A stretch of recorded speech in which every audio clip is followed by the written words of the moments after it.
Rebirth of powerful mysterious girl episode 11। मोक्ष की गुस्से में खुद से बड़बड़ाते हुए बोल रहा था, मैं एक अच्छा भाई नहीं हूँ, मैं कभी भी अपनी बहन रक्षा नहीं कर पाता था, मैं एक अच्छा भाई नहीं हूँ, ऐसी ही बड़बड़ा रहा था। उसकी ये हालत देख मैं नित्य की तरफ जल्दी से जाते हुए बोला, लेडी बॉस कुछ कीजिए, बॉस इस वक्त पैनिक कर रहे हैं।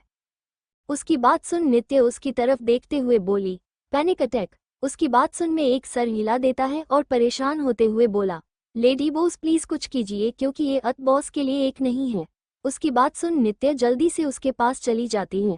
उसको कुछ समझ नहीं आ रहा था कि वो क्या करे और कैसे मोक्ष को शांत करे, क्योंकि मोक्ष को देख ऐसा लग रहा जैसे वो अभी कुछ भी सुने और समझने के हालात में नहीं है।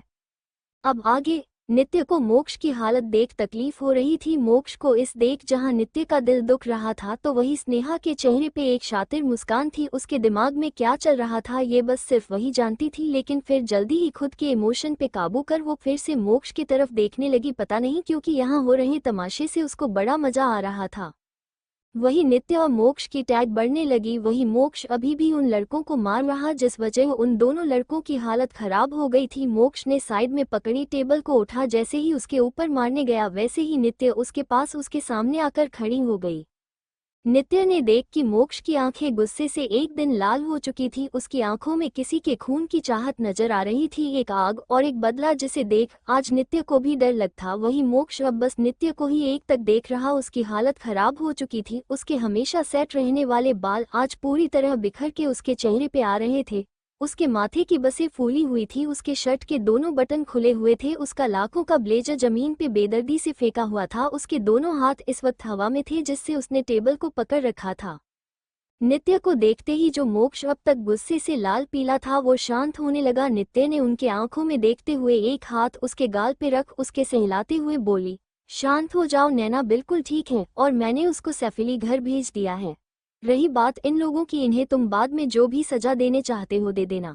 उसकी बात सुन और उसके हाथ को अपने गाल पे महसूस करते हुए मोक्ष शांत हो गया, जिससे उसकी आंखें बंद हो गईं। उसकी शांत होते देख सबने राहत की सांस ली कि तभी अचानक मोक्ष का शरीर नित्य के ऊपर झूल गया।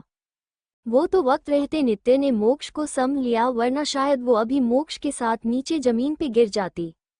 मिल को बेहोश होता देख सब लोग परेशान हो गए थे। नित्य मोक्ष को संभालते हुए मयंक से बोली, जाओ और कार रेडी करो। उसकी बात सुन मयंक अपने गार्ड्स की तरफ देख बोला, इन तीनों को हिल मेंशन लेकर जाओ, और एक बात याद रहे, इन्हें तब तक टॉर्चर करते रहना जब तक बॉस को होश नहीं आ जाता। उसकी बात सुन गार्ड्स अपना सर हिला देते हैं तो वही वो तीनों लोगों डर से कांप रहे थे। उन्हें अब पछतावा हो रहा था कि उस लोगों ने उस लड़की पे नजर डाली ही क्यों। अगर वो उसे नजर नहीं डालते तो शायद जिंदा रहते। पूरा मुंबई शहर जानता था कि मोक्ष कितना क्रूर और निर्दयी इंसान है, और उन लोगों ने उसी निर्दयी इंसान की बहन एम के हरेश करने की कोशिश की है। अब तो भगवान भी उन्हें इस क्रूर ठंडे राजा से नहीं बचा सकता है। एक लोग अभी अब के सुन को कोश ही रहे थे कि तभी मोक्ष के गार्ड्स आगे आ उन लोगों को अपने साथ खींच के बाहर लेकर चले गए। वही स्नेहा उन लोगों के जाते ही यश के साथ बाहर आज और एक लात गुस्से से टेबल ले मरते हुए बोली, आज इस नैना की वजह से मेरा पूरा प्लान फ्लॉप हो गया। मेरा तो दिल कर रहा है कि पहले इन लड़कों का फिर उस नैना की जान ले लूं। अगर ये नहीं होती तो आज मैं अपने प्लान में कामयाब होती और कल ये मोक्ष इस नित्य को धक्के मार के अपनी जिंदगी से बाहर देख देता। उसकी बात सुन उसके बगल में खड़े यश को अच्छा नहीं लगता है, इसलिए वो उसकी तरफ देख थोड़ा गुस्से से बोला, स्नेहा ये तुम क्या बोल रही हो? मुझे पता है तुम मोक्ष से प्यार करती हो, लेकिन तुम्हारा उस गोद की हुई बहन ने उसे तुमसे छीन लिया, लेकिन इसका ये मतलब नहीं कि तुम नैना के बारे में ऐसा कुछ सोचो। आखिर उन सब में उसकी क्या गलती है? तुम उसको क्यों ब्लेम कर रही हो? उसकी बात सुन स्नेहा को होश आया कि यश भी उसके साथ है। वो यश के सामने अपने आप को दोषी बनाते हुए उदास होकर बोली, सॉरी यश, मुझे उसके बारे में ऐसा कुछ नहीं बोलना चाहिए। तुम्हें तो पता है ना मैं मोक्ष से कितना प्यार करती हूँ, इसलिए अपने आज के प्लान को फ्लॉप होते देख मुझे गुस्सा आया और मैं पता नहीं क्या क्या बोल गई। उसकी बात सुन यश एक नज़र उसको देखता है, फिर उसको समझते हुए बोला, कोई बात नहीं, मैं हूं ना, मैं सब कर दूंगा, आखिर मैं इसलिए इंडिया आया हूँ।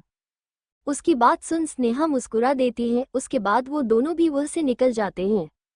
दूसरी तरफ कार में इस वक्त नित्य कार में बैठी मोक्ष को देखते हुए उसके सर को सहला रही थी, जो कि इस वक्त उसके गोद में रखा हुआ था। नित्य ने उसे कार में बैठाते ही उसने मोक्ष को अच्छे से चेक कर लिया। मोक्ष को पैनिक अटैक आया था, इसलिए उसने उसे एक इंजेक्शन इंजेक्ट किया था जो कि मयंक हमेशा ही मोक्ष के कार में रखता था, क्योंकि ये पहली बार नहीं था जब मोक्ष के साथ ऐसा हुआ था। इससे पहले भी उसको बहुत बार पैनिक अटैक आ चुका था, इसलिए मयंक कभी भी उसकी हेल्थ से कोई कॉम्प्रोमाइज नहीं करता था। मोक्ष उसके लिए क्या था ये सिर्फ वही जानता था। नित्य के मन में अभी बहुत सारे सवाल थे जिन्हें वो पूछना तो चाहती, लेकिन फिर कुछ सोचकर उसने अपने सवाल अपने में ही रख लिया। कुछ टाइम में उनकी कार मोक्ष के पर्सनल विला आके रुकी। ये विला पूरा ब्लैक इटालियन मार्बल से बना हुआ था। उसके आसपास जल रही लाइट उस विला को बहुत खूबसूरत के साथ साथ बहुत ज्यादा मिस्टीरियस बना रहा। विला के दोनों साइड गार्डन था जिसमें बहुत सी खूबसूरत और महंगे फ्लावर लगे हुए थे। उनके आसपास घूम रहे जुगनू उस जगह को और भी ज्यादा अट्रैक्टिव बना रहे थे, लेकिन नित्य के अभी समय नहीं था कि वो ये सब देख, इसलिए वो हर चीज को इग्नोर कर वो मोक्ष को कार से बाहर निकल उसको अंदर ले जाने लगी। वही मोक्ष को ऐसे बेहोश देख उसके गार्ड्स के भी हैरान थे। ये पहली बार था जब उन्होंने ने अपने बॉस को इस हालात में देखा था। वही नित्य बिना किसी पे ध्यान दिए मोक्ष को अंदर ले जा रही थी। मयंक ने अब घर के सर्वेंट को इन्फॉर्म कर दिया था कि वो लोग विला आ रहे हैं, जिस वजह से सभी सर्वेंट को कि इस घर में काम करते थे वो लोग यहाँ आ चुके थे। नित्य को देख सभी सर्वेंट हैरान भी थे अपने बॉस के साथ पहली बार किसी लड़की को देख। वो सब एकदम बस उसको देख रहे थे। तभी उनके कान में मयंक को आवाज गई जो उनमें से किसी बोल रहा, जा जाओ और लेडी बॉस को बॉस का रूम दिखा दो। ये बात उसने एक लेडी सर्वेंट को ऑर्डर देते हुए बोला। उसकी इस वक्त कोल्ड थी, चेहरा एक्सप्रेशन लेस जैसे वो कोई रोबोट। इस वक्त ये मयंक उस मयंक से बहुत अलग था जो कि मोक्ष के साथ होता, घर वाले के साथ होता था। आखिर ही भी क्यों न हमारे डेविल मोक्ष के डेविल दोस्त जो था मयंक की भी अपनी एक कंपनी थी जिसे उसने अपने असिस्टेंट के भरोसे छोड़ा हुआ था और खुद मोक्ष के असिस्टेंट का काम करता था। मयंक की बात सुन लेडी सर्वेंट कुछ बोलना चाहती थी, लेकिन फिर अपना सर झुका नित्य को लेकर मोक्ष के कमरे की तरफ चली गई। इधर नित्य के जाते ही मयंक सभी सर्वेंट की तरफ देखते हुए बोला, वो बॉस की फियांसे हैं, इसलिए जैसे बॉस को रिस्पेक्ट करते हो वैसे ही लेडी बॉस की भी रिस्पेक्ट, क्योंकि वो बॉस के लिए बहुत जरूरी है। अगर किसने भी उनके साथ किसी भी तरीके का डिसरिस्पेक्ट किया तो बॉस उस इंसान को खुद पनिश करेंगे। ये बोल मयंक वहां से चला गया। तो वही उसकी बात सुन सब लोग शौक थे। तभी एक फीमेल सर्वेंट बोली, लेकिन बॉस की शादी तो ओबरॉय खानदान की प्रिंसेस के साथ तय हुई है न, फिर ये लड़की हमारी लेडी बॉस कैसे बन सकती है? मुझे तो लग रहा है जिस लड़की ने बॉस को अपनी खूबसूरती के जल में फंसाया होगा, देखा भी तुमने वो कितनी खूबसूरत है, दूसरी लड़की ने कहा।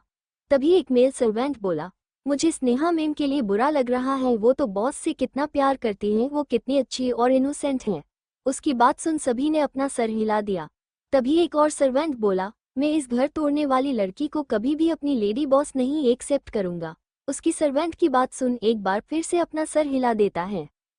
लगता है तुम लोगों ने ठीक से सुना नहीं कि अभी मयंक सर ने क्या कहा है। लगता है तुम लोगों को अपनी जान प्यारी नहीं है जो तुम लोग एडिबोज के बारे में ऐसे बात कर रहे हो। एक आदमी जिसने बटलर का कपड़ा पहना हुआ वो आगे आते हुए बोल, अब है तुम लोग अपने अपने काम में लग जाओ। उसकी बात सुन सब लोग थोड़ा डर गए, क्योंकि ये बटलर मोक्ष के सबसे भरोसेमंद इंसान में एक था। इसलिए सभी ने उस सर्वेंट से माफी मांगते हुए बोले, सर प्लीज इस बारे में बॉस को कुछ मत बताना। उसकी बात सुन उस बटलर ने एक उनकी तरफ देखा और बोल, जाओ यहाँ से वरना मैं अभी मयंक बाबा को तुम्हारी कंप्लेन कर दूंगा। उसके इतना बोलते ही सभी सर्वेंट ऐसे वह से भागे जैसे किसी ने उनके पीछे शेर छोड़ दिया है। वही उनको ऐसे भागते देख उस बटलर अपना सर हिला दिया और फिर ऊपर की तरफ देखने लगाए जहां नित्य मोक्ष को अच्छे से संभाल ऊपर 4th फ्लोर पे चल रही थी। उसके माथे पे पसीना था। उसको देख उस बटलर की मुस्कान गहरी हो गई। वो ऊपर की तरफ देखते हुए बोला, चलो अच्छा, मोक्ष बाबा ने अपने लिए एक सही लड़की चुना, बस भगवान आप दोनों का साथ ऐसे ही बनाए रखे। उसके बाद वो वहां से चले गए। उनके चेहरे से पता चल रहा था कि वो मोक्ष के लिए खुश थे। दूसरी तरफ नित्य अब तक मोक्ष के कमरे के सामने पहुंच गई थी। तभी वो सर्वेंट एक तरफ इशारा करते हुए बोली, मैम ये बॉस का रूम है। उसकी आवाज में नित्य ने एक आरोगेंटनेस फील किया, लेकिन उसने कुछ रिएक्ट नहीं किया। नित्य उसको डोर खोलने का इशारा करती है, जिसे समझ वो सर्वेंट डोर ओपन कर देती है। ये देख नित्य मोक्ष को संभाल बेड के पास ले उसको उसके ऊपर सुला देती है। वही वो सर्वेंट हर एक चीज को अच्छे से नोटिस कर रही थी। ये पहली बार था जब वो मोक्ष के कमरे में आई थी। सर्वेंट मोक्ष के कमरे के हर एक चीज को देख रही थी जो कि बहुत ही लग्जरी सामान से भरा हुआ था। वो बस एक तक उस रूम को देख रही थी। तभी उसको नित्य की आवाज आई जो कि उसको कमरे से बाहर जाने का बोल रही थी। ये सुन उस सर्वेंट ने नित्य की तरफ देख, लेकिन उसकी कोल्ड आंखों को देख वो जल्दी से कमरे से चली गई। वही उसके जाते ही नित्य ने मोक्ष की शूज को उसके पैर से अलग किया और उसको अच्छे से बेड पे सुला दिया। इन सब में उसने फील किया कि मोक्ष की बॉडी टेम्परेचर बढ़ रही थी, लेकिन वो उसको अभी कोई एकत्र मेडिसिन नहीं दे सकती थी क्योंकि उसकी बॉडी उस पर रिएक्ट कर सकती थी। इसलिए उसने मोक्ष को अच्छे से कंबल से कवर कर दिया और खड़ी होकर वॉशरूम में पानी और एक टॉवल लेने चली गई। उसके वहां से जाते ही मोक्ष, जो कि अब तक बेहोश था, उसने अपनी आंखें खोल ली। होश तो उसकी तभी आ गया जब उसकी कार विला के पास आके रुकी थी, लेकिन नित्य को अपनी केयर करता देख उसको अच्छा लग रहा था, इसलिए उसने उस वक्त अपनी आंखों नहीं खोला था। उसकी होश आ चुका इस बारे में नित्य को भी पता नहीं चला, क्योंकि वो जो मेडिसिन पैनिक अटैक के लिए लेता था उससे उसको कुछ घंटे लिए फीवर हो जाया करता था, इसलिए उस बारे में नित्य को अभी तक शक नहीं हुआ था। मोक्ष ने जैसे ही वॉशरूम के डोर के खुलने की आवाज सुनी, उसने फिर से अपनी आंखों बंद कर लिया। नित्य अपने हाथ में एक बाउल में नॉर्मल वाटर और एक टॉवल लाकर उसे भिगो के मोक्ष के सर पे रखने लगी। पता नहीं क्यों, लेकिन मोक्ष को नित्य का उसकी केयर करना बहुत अच्छा लग रहा था। उसको अपने दिल में एक गर्माहट महसूस हो रही थी। उसे लग रहा था कि आज उसे कितने साल बाद इतना सुकून मिला था, और इसकी सुकून के साथ कब वो सो गया उसको पता ही नहीं चला। दूसरी तरफ सिंघानिया पैलेस में इस वक्त आर्यन अपने कमरे में बैठा अपने नेस्ट सर्जरी के लिए पेशेंट की रिपोर्ट पढ़ रहा था। वह आर्यांशी सोफे पे बैठी अपने हाथ में लैपटॉप लिए कोई कम कर रही थी। वो एक नज़र आर्यन को देखती है जो कि अपने काम में लग हुआ था, फिर उसको अपने मन में कोसते हुए बोली, जल्लाद, अरे माना कि ये खुद कोई इंसान नहीं है, इसलिए रात में जगराता करते हैं, लेकिन हम तो एक अच्छे खासे इंसान हैं जिन्हें भूख लगती है, नींद आती है, लेकिन इस इंसान ने तो हमें रोबोट समझ के रख लिया है। बातों रात के 1 बज गए हैं और ये नीचाचर इंसान अभी भी हमसे से काम करवा रहा है। हे भगवान, अगर आपको हमें उन लोगों से बचाना ही था तो हमें एक अच्छे भले इंसान मिलवाते, इस रोबोट जैसे इंसान क्यों मिलाया। आर्यांशी आर्यन को मन में कोसते हुए बहुत ही फनी फनी चेहरे बना रही थी। वो आर्यन उसको खोया देख मुस्कुरा रहा था। उसके चेहरे पे बनते बिगड़ते हुए एक्सप्रेशन आर्यन को अच्छा लग रहा था, लेकिन फिर जल्दी ही खुद के एक्सप्रेशन पे काबू कर वो अपनी सख्त आवाज में बोला, क्या तुम्हार मुझे कोश के हो गया।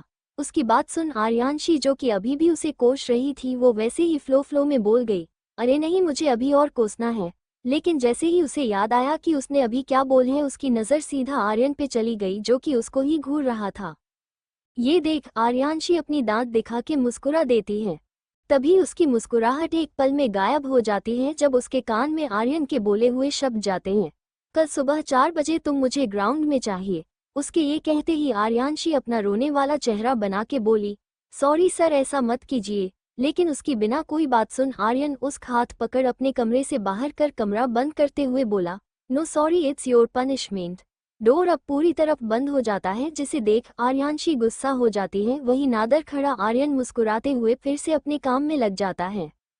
अगली सुबह मोक्ष इस वक्त बेड पे सोया हुआ था, तभी उसे अपने एक हाथ पे कुछ भारी सा महसूस हुआ, जिसे महसूस कर वो इस तरफ देखता है जहाँ पे इस वक्त नित्य सो रही थी। धूप को किरणें पर्दा से छन के उसके चेहरे पे पड़ रही थी, जिससे उसकी खूबसूरती में और इजाफा हुआ था। मोक्ष तो बस एक तक उसको देख तब आखिर नित्य लग ही रही थी। इतनी खूबसूरत उसके चेहरे पे झलकती मासूमियत सोने की वजह से इस वक्त उसका चेहरा गुलाब की पंखुड़ी के जैसे खिला रहा था। मोक्ष की नज़र तो मानो उस पे से हटने का नाम ही नहीं ले रहा था, वो बस खोए हुए उसको देख रहा था। वो उसको देखते हुए ही अपने मन में बोला, तुम्हें पता है निया, जब तुमने मुझे बचाया था उसी दिन मैंने अपनी इस जिंदगी को तुम्हारे नाम कर दिया था। उस वक्त मैं तुमसे प्यार नहीं करता था, उस बस में तुम्हारा एहसान उतरना चाहता था, इसलिए मैं तुम्हें ढूंढ रहा था। लेकिन देखो न, तुम्हें ढूंढते ढूंढते कब तुम मेरा जुनून बन गई। हाँ, तुम मेरी जुनून, मेरा पागलपन, मेरा ऑब्सेशन हो। मैं तुम्हारे लिए पागल और पजेसिव हो चुका हूँ, इसलिए मैं तुम्हें कभी भी खुद से दूर जाने नहीं दूंगा। उसके लिए मुझे कुछ भी क्यों ना करना पड़े मैं करूंगा। अगर मैं तुमसे प्यार करता तो शायद वो वक्त के साथ खत्म हो जाता, लेकिन मेरा पागलपन, मेरा ऑब्सेशन कभी खत्म नहीं होगा।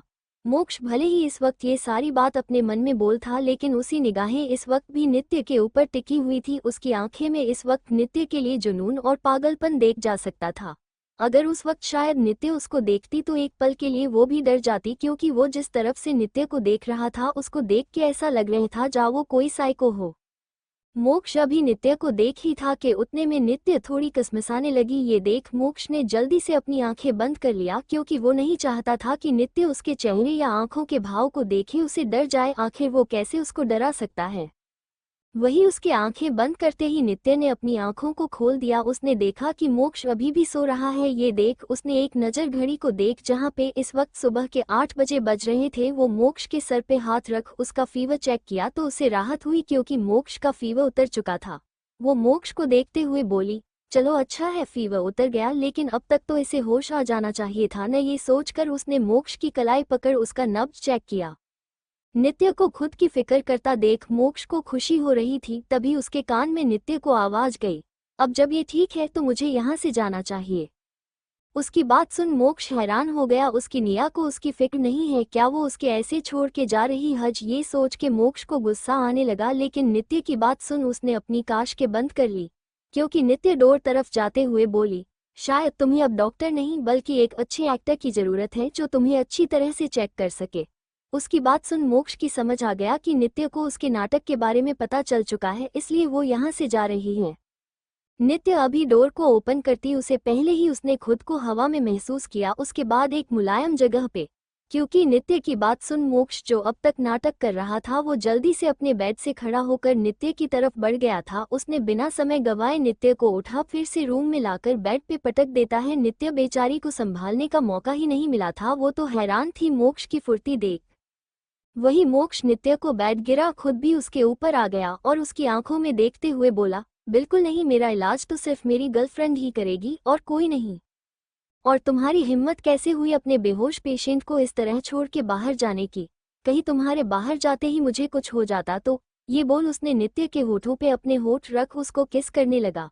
इस वक्त मोक्ष नित्य को बहुत ही पैशनेट होकर किस रहा था जिसे नित्य को दर्द हो रहा था और वो मोक्ष से छुटने की कोशिश कर रही थी, लेकिन मोक्ष तो मोक्ष था, वो कहाँ उसको छोड़ने वाला था। उसने अपनी पकड़ नित्य के ऊपर और कस दी। ये देख नित्य को और गुस्सा आया। एक तो कल रात से वो इस इंसान की केयर कर रही जब और ये इंसान उसके साथ ऐसे कर रहा है। उसने कुछ सोच जिसके बाद इसकी आंखों में एक चमक आ गई। उसने एक नज़र मोक्ष के बंद आंखों को देख फिर वो भी उस किस में इन्वॉल्व हो गई। ये महसूस कर अब मोक्ष नित्य को सॉफ्ट किस करने लगा। उसकी पकड़ नित्य के ऊपर ढीली हो गई था। उसके जिसने अब तक नित्य के दोनों हाथ को पकड़ रखा था वो चूक गया और उसका एक हाथ नित्य की कमर पे गया जिसे वो धीरे धीरे सहला रहा था तो दूसरा हाथ नित्य के सर को सहला रहा था। नित्य जिसने मोक्ष से इसी एक्शन की उम्मीद की थी वही हुआ। उसने इस बार अपनी पूरी ताकत लगा धक्का दे दिया। मोक्ष बेचारा जो कि नित्य के साथ रोमांस करने में इतना खो गया था कि उसके पता भी नहीं चला अभी उसके साथ हुआ क्या। अब तो वो दोनों एक दूसरे को अच्छा खासा किस कर रहे थे तो अचानक से नित्य ने उसको धक्का क्यों दे दिया। उसके चेहरे के एक्सप्रेशन बहुत अजीब थे, जैसे वो अभी भी थोड़ा कंफ्यूज और गुस्सा हो। उसने नित्य की तरफ देख जो कि गुस्से से उसके ही घूर रही थी। उसको गुस्से में देख मोक्ष का गुस्सा हवा हो गया। वो बस एक तक नित्य को देख रहा था जो कि अपने लाल चेहरे से उसको ही देख रही थी। मोक्ष अभी कुछ बोलता उसे पहले ही नित्य ने एक हाथ उसके मुंह पे रख दिया और दूसरा उसके चेस्ट पे उसके चेहरे के करीब अपना चेहरा करते हुए उसकी आंखों में देखते हुए गुस्से से बोली, एक तो तुम कल रात से बेहोश होने की एक्टिंग कर रहे हो, ऊपर से अभी मुझे बिना किसी रीजन के रूडली किस भी किया। मैं तुम्हें छोड़ूंगी नहीं। उसकी बात सुन मोक्ष ने अपने हाथ से अपने मुंह पे रखा नित्य का हाथ हटाते हुए बोला, तुम्हें पता था कि मैं एक्टिंग कर रहा हूँ? उसकी बात सुन नित्य एक एविल स्माइल के साथ बोली, तुम शायद भूल रही हो कि मैं किन हूँ और क्या कर सकती हूँ। उसकी बात सुन मोक्ष अपने मन में बोला, अरे यार बेवकूफ, तूने ये कैसे सोच लिया कि तू इस लड़की को बेवकूफ बना सकता है। लेकिन फिर कुछ सोचकर वो नित्य की तरफ देख बोला, जब तुम्हें पता था कि मैं एक्टिंग कर रहा हूँ तो फिर तुमने मेरी इतनी केयर क्यों की और तुमने मुझे रात में ये बात क्यों नहीं बताई। इस बार मोक्ष नित्य को लेकर पलट गया। वही उसकी बात सुन नित्य अपनी नज़ारे चुराने हुए बोली, वो तो बस। इसके आगे वो कुछ बोल ही नहीं पाई। इस वक्त मोक्ष उसके ऊपर आ चुका था, वो उसकी आंखों में देख रहा था। वो तो बस क्या?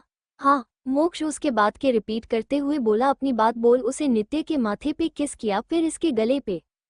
बोलो वो तो बस क्या? तभी नित्य की एक आह निकल गई क्योंकि मोक्ष ने नित्य को उसके गले पे बाइट कर दिया था और अभी वो सक करने लगा।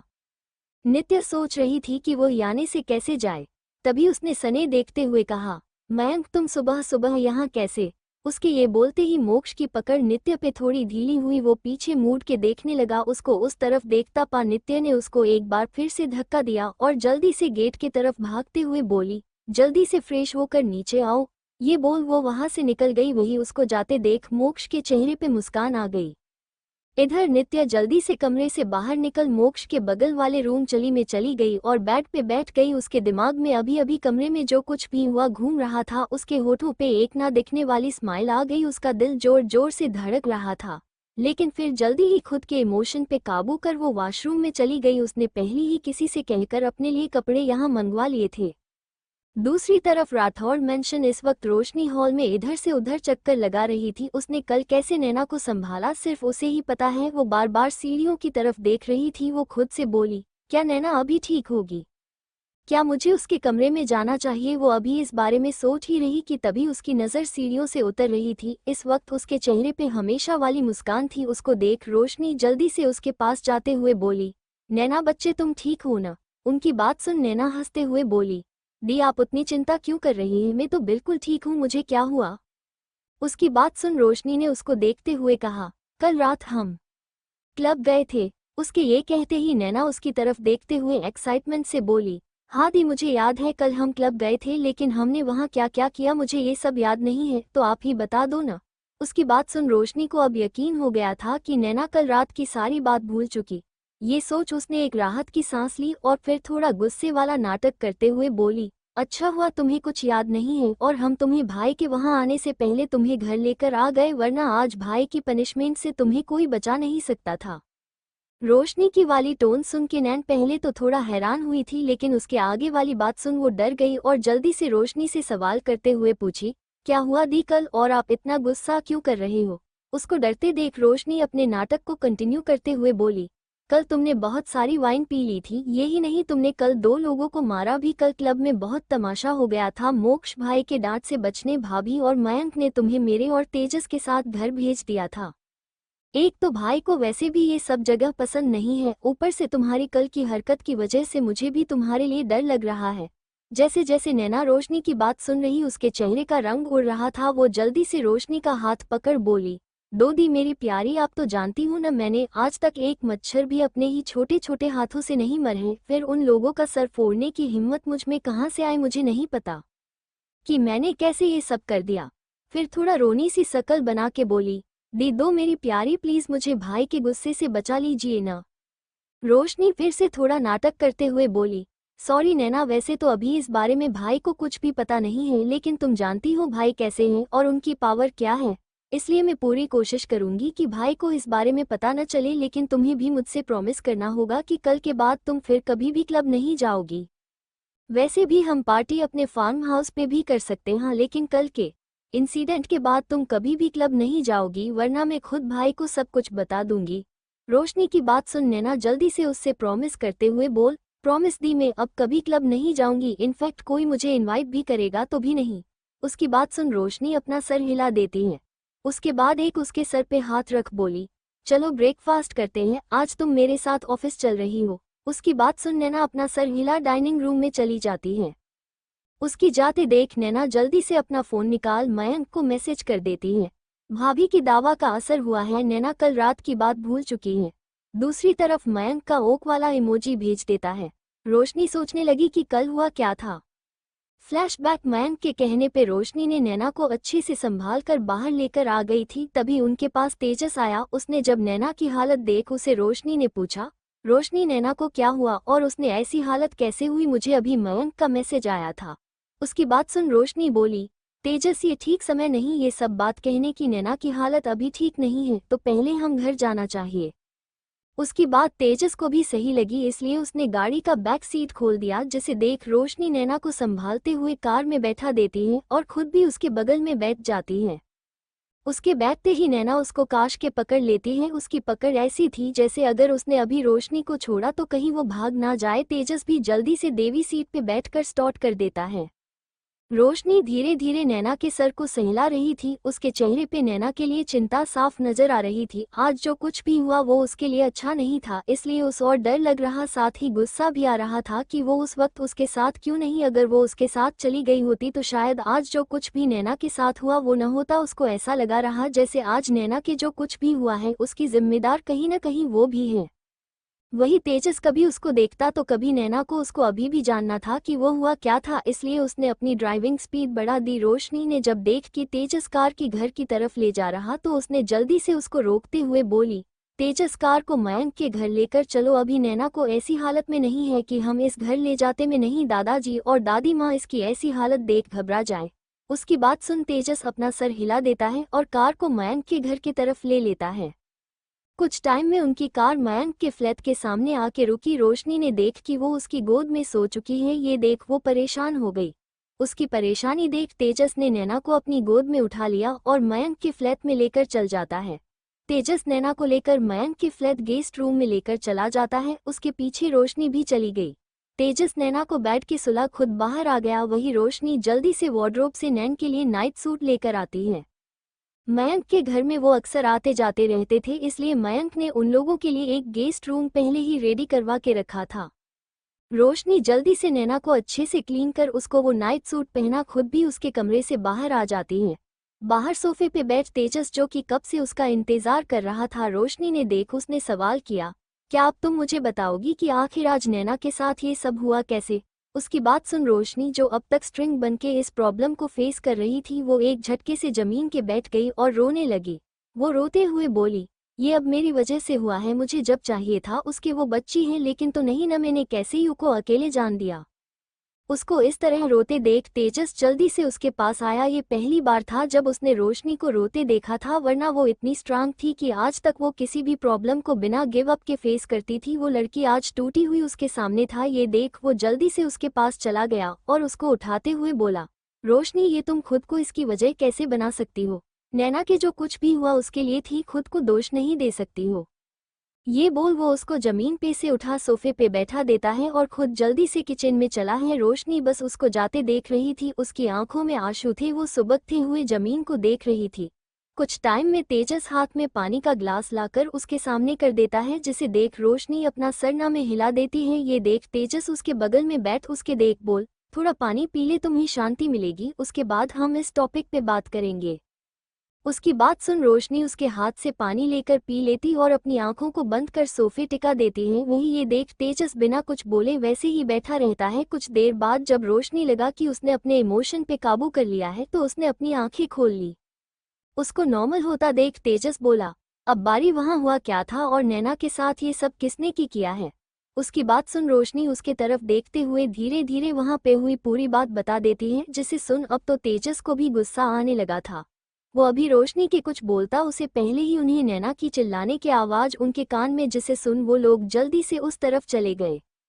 सामने नैना की कंडीशन देख दोनों के पैर कमरे के डोर पे ही रुक गए। इस वक्त नैना बेड कमरे के कोने में अपने घुटने में मुंह छुपाए रोते हुए बस एक ही बात बोल रही थी, दूर दूर रही मुझसे, मेरे पास मत आओ। इस वक्त पूरे कमरे में बस नैन के सुबकने और बड़बड़ाने की आवाज गूंज रही थी। उसके आसपास बहुत सी चीजें बिखरी हुई थी। पूरे कमरे का सामना इधर उधर फैला हुआ था। ये देख रोशनी जल्दी से उसके पास चली गई और उसको संभल हुए बोली, शश नैना, कुछ नहीं हुआ है, कोई तुझा पास नहीं आ रहा है, सब ठीक है।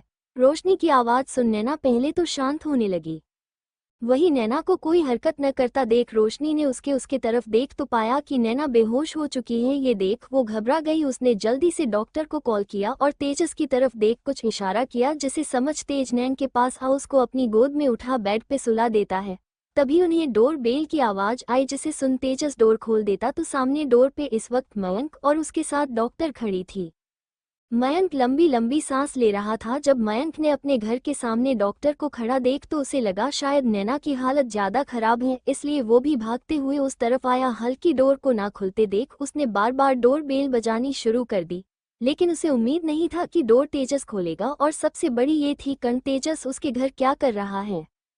हालांकि उसके लिए सबसे जरूरी अभी अगर कुछ था वो सिर्फ नैना थी, इसलिए वो जल्दी से डॉक्टर को अंदर ले आया और सुधा गेस्ट रूम की तरफ लेकर चल गया। अंदर का नजर देख उसकी आंखें बड़ी हो गई, क्योंकि नैना एक बार फिर से पैनिक करने लगी थी। उसकी हालत बहुत ज्यादा खराब था। इस बार तो रोशनी भी उसको संभल नहीं पा रही थी। ये देख उसने मदद के लिए मयंक की तरफ देखने लगी, जिसे समझ मयंक कभी उस तरफ चल गया और रोशनी को नैना से दूर होने के लिए बोल देता है। उसके बाद को समझ नैना अपना सर हिला देती हाँ, जिसके बाद मयंक खुद नैन के पास बैठ जाता है। मयंक को देखते ही नैना फुटफिट कर रोने लगी। वो रोते हुए बोली, मयंक, मैं गंदी हो गई हूँ, अब तुम मुझे पसंद नहीं करोगे ना। उन लोगों ने मुझे छुआ, मेरे हाथ मेरे पैर पकड़े था उन लोगों ने। माँ, मैं गंदी हो गई हूँ, अब तुम मुझे पसंद नहीं करोगे ना। उसकी बात सुन मयंक उसको संभालते हुए बोला, किसने कहा कि मैं तुम्हें पसंद नहीं करूंगा, मैं तुम्हें बहुत करता हूँ और रही बात तो तुम अच्छी हो तो भला कोई तुम्हें गंदा कैसे कर सकता है। तुम गंदी नहीं हो, तुम प्योर हो। उसकी बात सुन नैना बोली, सच्ची में गंदी नहीं हूं ना तुम मुझसे से नफरत तो नहीं करोगे ना। उसकी बात सुन मयंक अपना सर हिला देता है और पीछे से डॉक्टर को कुछ इशारा करता है, जिसे समझकर डॉक्टर अपने हाथ में पकड़े सूटकेस से एक इंजेक्शन निकल वो बिना वक्त गवाए नैना को लगा देती है, जिसके कारण नैना बेहोश हो जाती है। उसके बेहोश होते ही मयंक उसको अच्छे से बेड लेटा देता है, जिसके बाद डॉक्टर अच्छे से नैना को चेक करने लगी। कुछ समय बाद मयंक डॉक्टर के साथ हॉल में था। डॉक्टर मयंक को तरफ देखते हुए बोली, सर आपकी वाइफ के माइंड पे आज के इंसिडेंट का बहुत ज़्यादा असर हुआ है, इसलिए उन्हें बार बार पैनिक अटैक आ रहे हैं। मैंने ये कुछ मेडिसिन लिख दी जिसे आपकी उन्हें रोज देना होगा, और एक बात याद रखें कि उनका ज़्यादा पैनिक करना उसके लिए खतरनाक हो सकता है, इसलिए हो सके तो उनसे इस बारे में ज़्यादा बात न करे। डॉक्टर की पहली लाइन सुन हैरान थे, लेकिन उनके आगे की बात सुन सब सीरियस हो गए। मयंक डॉक्टर तरह देख अपना सर हिला देता है। उसके वो तेजस की तरफ देख बोला, तुम डॉक्टर को बाहर तक छोड़ आओ। उसके ये कहते ही तेजस डॉक्टर के साथ चला जाता है। इधर डॉक्टर के जाते ही मयंक नैना के कमरे में चला जाता है। नैना को देख उसका दिल दर्द कर रहा था, चाहे वो इस लड़की से कितनी भी दूर रहने की कोशिश क्यों न करता हो, लेकिन प्यार तो वो भी करता है ना। मयंक बस एक तक नैना को देखते हुए उसके पास जाके बैठ गया। मयंक नैना के चेहरे को देख रहा था। उसके चेहरे के रोने की वजह से आंसू के निशान बने हुए थे, होंठ सूख चुके थे। उसके सूखे होता को देख मयंक ने एक नज़र नैना को देख उसके सर को सहलाना शुरू कर देता है। वही उसके ऐसे करने से नैना के चेहरे पे हल्की मुस्कान आ जाती है। ये देख मयंक के चेहरे पे मुस्कान आ जाती। मयंक अपने जेब से एक इंजेक्शन निकाल नैना को देखता, फिर वो उस इंजेक्शन को नैना के गर्दे के पास ले जा इंजेक्ट करने को होता ही है कि तभी रोशनी वो आ जाती है और उसकी तरफ देखते हुए बोली, मयंक ये तुम क्या रहे हो। उसकी बात सुन मयंक एक नज़र उसकी तरफ देख बोला, शॉर्ट टर्म मेमोरी लॉस। उसकी बात सुन रोशनी कंफ्यूज हो जाती है, लेकिन फिर मयंक को देखती है जिसके हाथ कांप रहे थे, वो भी इसलिए क्योंकि कहीं उसके इंजेक्शन लगाने नैना को दर्द न हो। मयंक भले ही नैना से सीधे मुंह बात नहीं करता था, उसके साथ रूड बिहेव करता था, लेकिन वो कभी भी उसको दर्द में नहीं देख सकता था, क्योंकि वो कहे या नहीं लेकिन उसके दिल में नैना के लिए प्यार था जिसे वो कभी भी जग नहीं होने देता था। इधर उसकी हालत देख रोशनी मयंक के हाथ से इंजेक्शन लेकर खुद उसे इंजेक्ट कर देती है और मयंक की तरफ देख बोलो, अब बातों ये किस चीज़ का इंजेक्शन है। उसकी बात सुन मयंक बोला, इस मेडिसिन से नैना आज रात की सारी बात भूल जाएगी, कुछ कुछ बातें छोड़कर, अब देखना ये ही वो क्या भूलती और क्या नहीं। रोशनी उसकी तरफ देख हैरानी से बोली, लेकिन इसकी क्या ज़रूरत है।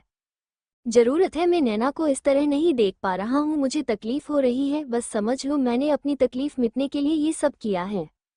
और हाँ, कल सुबह इसे होश आने से पहले हम इसे राठौड़ पैलेस ले जाना होगा, वरना घर वाले भी परेशान हो सकते हैं। उसकी बात सुन रोशनी उसको देख बोली, जब तुम इसे इतना प्यार करते हो तो क्यों इससे दूर रहते हो, क्यों इसके आगे आने प्यार को कन्फेस नहीं करते।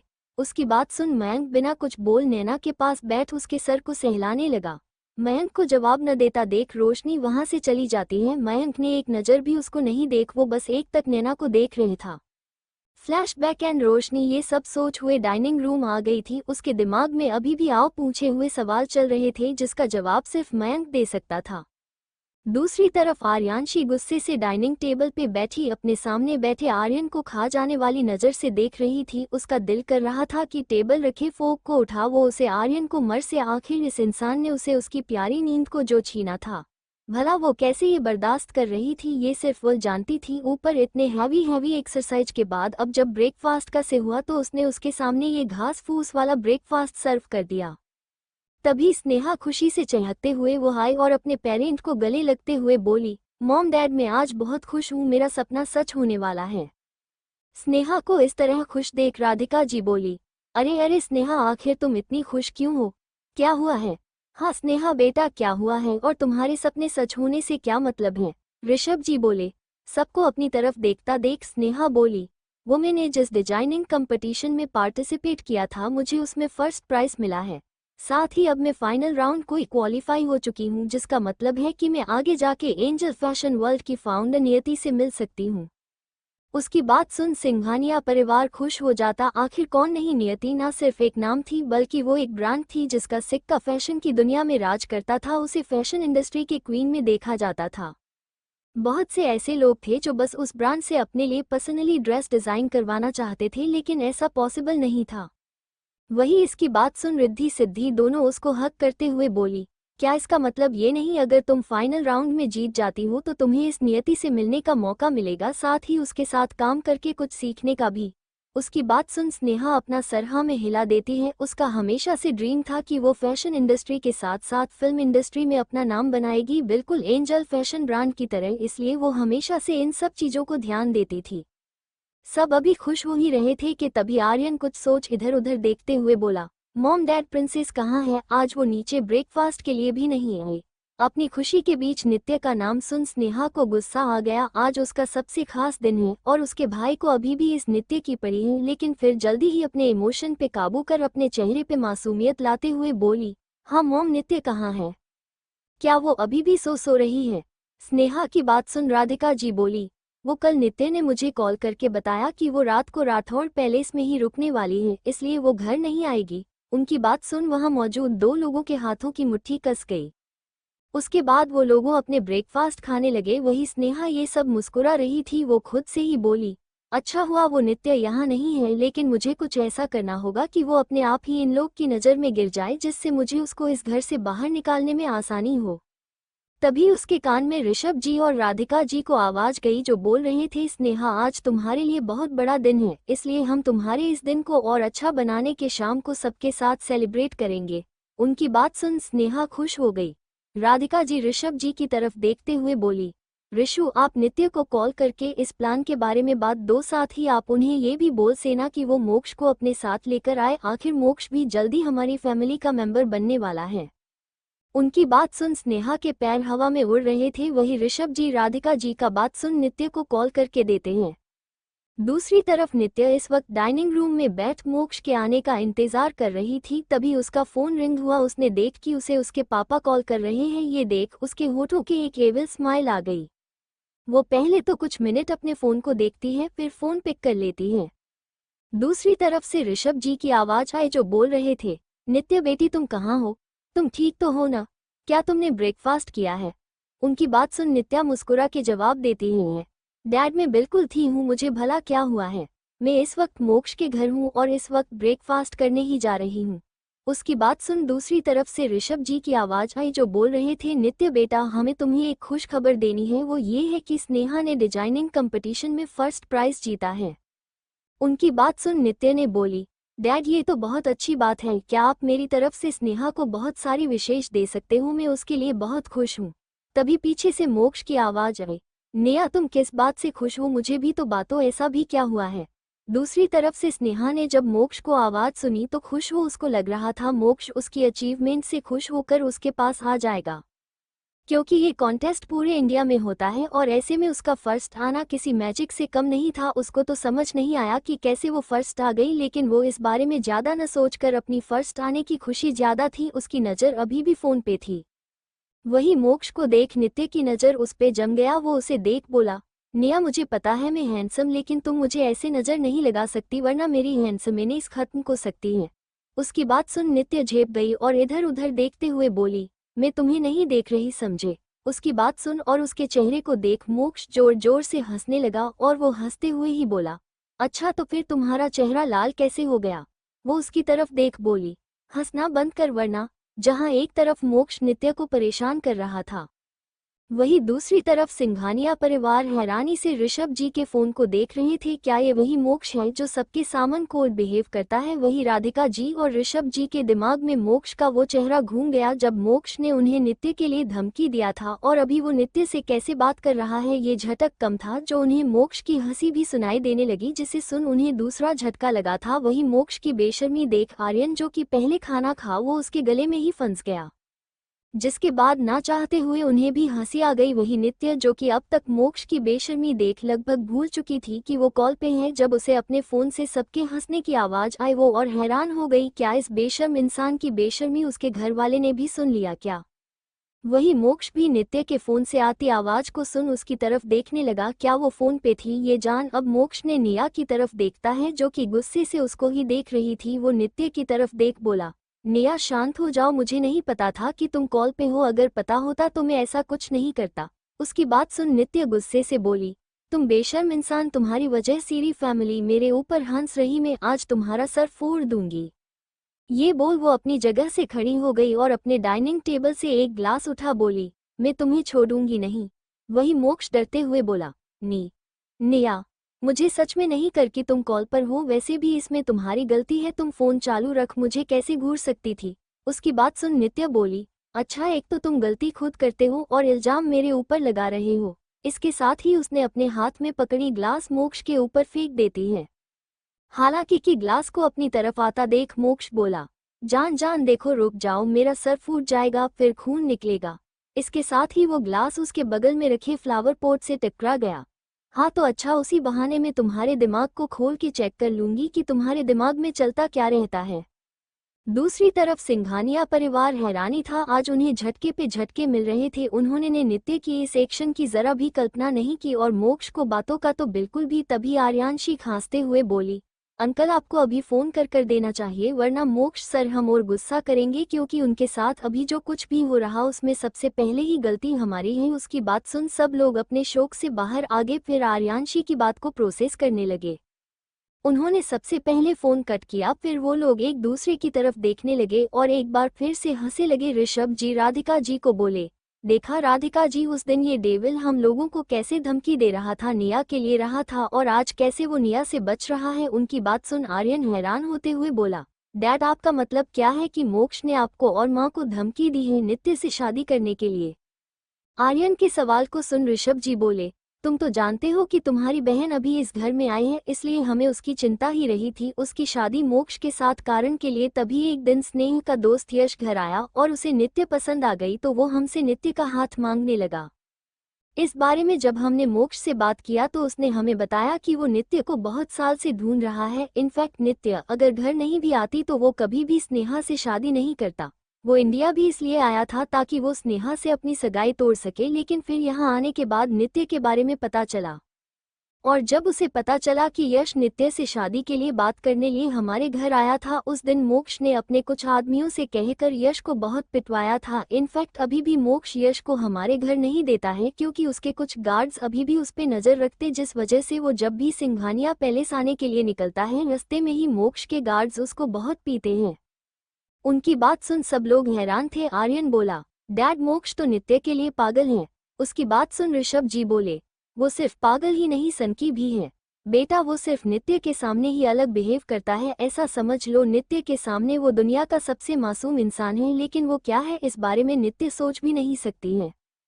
वही उनकी बात सुन स्नेहा शॉक हो चुकी थी, उसको नहीं लगा था मोक्ष इंडिया उसे उस दिन सगाई तोड़ने आया था, और वो भी सिर्फ नित्य के लिए। उसके दिल में नित्य की नफरत में आज कुछ और इजाफा हुआ, साथ ही उसका दिल कर रहा था कि वो अभी नित्य को खत्म कर दे। तभी उसके दिमाग में यश वाली बात क्लिक हुई, जो उसको कल रात क्लब में इस बारे इंजन बात रहा था कि जब भी वो सिंघानिया पैलेस जाने के लिए घर से निकलता है, उस पे कुछ लोग हमला कर उसको फिर से घर ले बेहोशी की हालत में छोड़ आते हैं।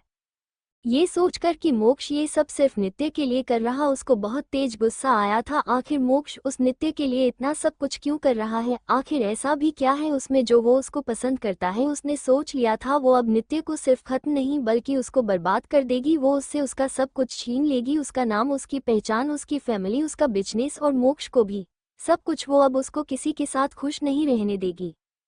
इस बार उसके चेहरे के भाव साफ नजर आ रहे थे, लेकिन इस वक्त किसी का भी ध्यान उसके ऊपर नहीं था। वही आर्यांशी भी सबके साथ हंस बोल रही थी, लेकिन जब उसकी नज़र स्नेहा के चेहरे पे गई, जिसे देख एक पल के वो खुद भी डर गई थी, क्योंकि इस वक्त स्नेहा का चेहरा गुस्से से लाल था, उसकी आंखों में खून उतर आया था। ये देख आर्यांशी उसको देखने लगी। शायद वो समझ रही थी कि ऐसा क्यों है, क्योंकि ऐसे ही भाव उसने अपने लिए भी अपनी सौतेली माँ और बहन की आंखों में देखा था, लेकिन उसने इस चीज पे ज्यादा ध्यान नहीं दिया और फिर से अपने खाने लगी। दूसरी तरफ ठाकुर मेंशन एक औरत घर की साफी कर रही थी, उसके कपड़े गंदे हो चुके थे, उसके चेहरे पे थकान साफ नजर आ रही थी। वहीं इसके साथ एक लड़की जमीन के बेड फ्लो क्लीन कर रही थी। तभी एक मेड वहां आते हुए बोली, तुम दोनों कब से ये काम कर रही हो, अब तक तुम्हारा काम खत्म नहीं हुआ है, जल्दी जल्दी हाथ चलाओ, अभी तो तुम दोनों खाना भी बना है। उसकी बात शान उस औरत को गुस्सा आ गया। वो गुस्से से चिल्लाते हुए जस औरत के पास आते हुए बोली, शांत, आजकल तेरी जुबान बहुत चलती है, तो शायद भूल रही है मैं इस घर की मालकिन हूं, ना कि कोई नौकर। To be continued.